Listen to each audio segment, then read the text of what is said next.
Hi friends, बर्तमान पर आम मैंने पिजुड़ी गचर कलम करा जाऊँगी। प्रथमे एक गचर भल डाल को बाछा से डालर 1 इंच लंबर नुआ ब्लेड साहाय्य तार बकलटी उठेदवा। एमती उठा जमी पूरा साइज उठीज। बर्तमान मुझे उठे सारी तापर नॉर्मल माटी ने चकटिकिना नॉर्मल माटी चकटी भल भाव चारिपट लगेदेवे।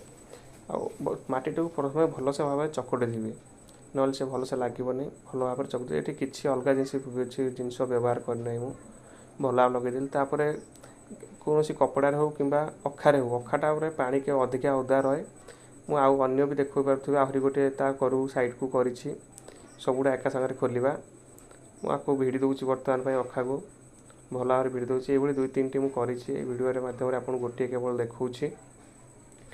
आ पुराना जो वीडियो करथिल तार नेक्स्ट पार्ट आसी जाउची। आ 2-3 दिन अपेक्षा करिए। चैनल को सब्सक्राइब कर देते देखो भिड़ी देइछे। बर्तमान में पानी दे दोची, पानी भल भाव में भिजाई देवे। आ सबुदिन पानी देवाक चेष्टा करते जमीक कि सुखिला न हुए। सुखिला हो गले रूट्स आसबनी।